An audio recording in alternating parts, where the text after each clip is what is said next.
మత్తయి సువార్త 5వ అధ్యాయము 20వ వచనం నుండి 26వ వచనం వరకు.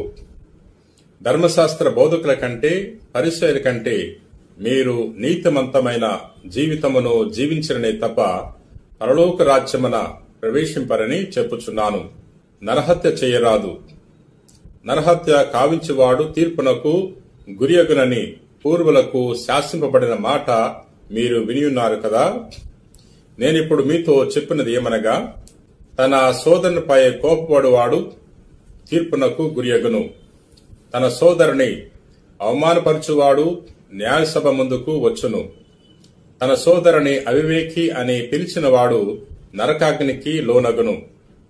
కనుక బలిపీఠము సన్నిధికి నీ కానుకను తెచ్చినప్పుడు నీ సోదరునిపై మనస్పర్ధ ఉన్నట్లు నీకు స్ఫురించనుచో ఆ కానుకను పీఠము చెంతనే వదిలిపెట్టి పోయి మొదట నీ సోదరితో సఖ్యపడి తిరిగి వచ్చి నీ కానుకను చెల్లింపుము. నీ ప్రతివాదితో నీవు త్రోవలో ఉండగానే అతనితో సత్వరము సమాధానపడము. లేనిచో నీ ప్రతివాది నిన్ను న్యాయవాదికి అప్పగించును, న్యాయాధిపతి నిన్ను పరిచారకునికి అప్పగించును. అంతటా నీవు చెరసాల్లో వేయబడదువు. నీవు చెల్లింపవలసిన రుణములో కడపటి కాసు చెల్లించు వరకు నీవు చెరసాల్లోనే ఉందువు. ఇది క్రీస్తు సువిశేషము. క్రీస్తువా మీకు స్తుతి కలుగునుగాక. నేటి సువార్తలో ప్రభు ఈ విధంగా తెలియచేస్తున్నారు. ధర్మశాస్త్ర బోధకుల కంటే పరిసయ్యుల కంటే మీరు నీతిమంతమైన జీవితమును జీవించననే తప్ప పరలోక రాజ్యమున ప్రవేశించరు. ఈ ధర్మశాస్త్ర బోధకులు పరిసయ్యులు నీతిమంతులుగా నటించేవారు, పవిత్రులుగా నటించేవారు, గొప్పవారుగా నటించేవారు. వాస్తవానికి వారిలో నిజాయితీ లేదు. వారి యొక్క జీవితము ఒక నటన. వారు ధర్మాన్ని పాటించేవారు కాదు. వారి యొక్క అంతరంగంలో పవిత్రత లేదు. అందుకనే ప్రభు వారి విషయంలో ఈ విధంగా తెలియచేస్తున్నారు. ప్రియ సహోదరి సహోదరులారా, అయ్యో ధర్మశాస్త్ర బోధకులారా, పరిసయ్యులారా, మీరు సున్నము కొట్టిన సమాధుల వలె ఉన్నారు. సున్నము కొట్టిన సమాధి తెల్లగా ఉంటుంది, ఆకర్షణీయంగా ఉంటుంది. దానిని తెరిచినప్పుడు దుర్గంధం ఉంటుంది, దుర్వాసన వస్తుంది. ప్రియ సహోదరి సహోదరులారా, ఈ పరిసయ్యులు ధర్మశాస్త్ర బోధకులు కూడా చూడటానికి ఆకర్షణీయంగా ఉండేవారు. కానీ వారి యొక్క అంతరంగములో కుళ్ళు, కుతంత్రాలు, కుట్ర ఉండేది. అందుకనే ప్రభు వారి విషయంలో హెచ్చరికలు జారీ చేస్తున్నాడు. నేటి సమాజంలో కూడా అనేక మంది బోధకులున్నారు, అనేక మంది దేవుని యొక్క వాక్యాన్ని ప్రకటిస్తున్నారు. మరి ఎంతమంది నిజాయితీ పరులో మనకైతే తెలియదు.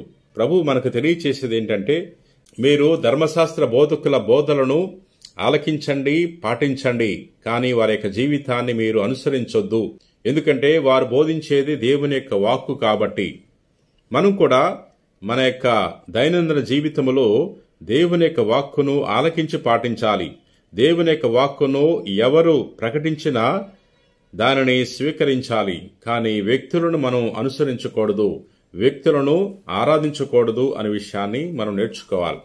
ఎందుకంటే మనం అనుసరించవలసింది యేసుక్రీస్తు ప్రభునే.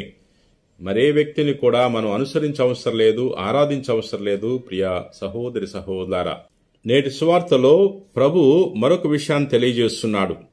బలిపీఠ సన్నిధికి నీ కానుకను తెచ్చినప్పుడు నీ సోదరునికి నీపై మనస్పర్ధ ఉన్నట్లు నీకు స్ఫురించినచో ఆ కానుకను పీఠము చెంతనే వదిలిపెట్టి పోయి మొదట నీ సోదరునితో సఖ్యపడి తిరిగి వచ్చి నీ కానుకను చెల్లింపుము. మనము దేవుని సన్నిధికి వెళ్ళినప్పుడు మంచి మనసుతో వెళ్ళాలి, మంచి హృదయంతో వెళ్ళాలి. అప్పుడే ప్రభువు మన యొక్క ప్రార్థనను ఆలకిస్తాడు.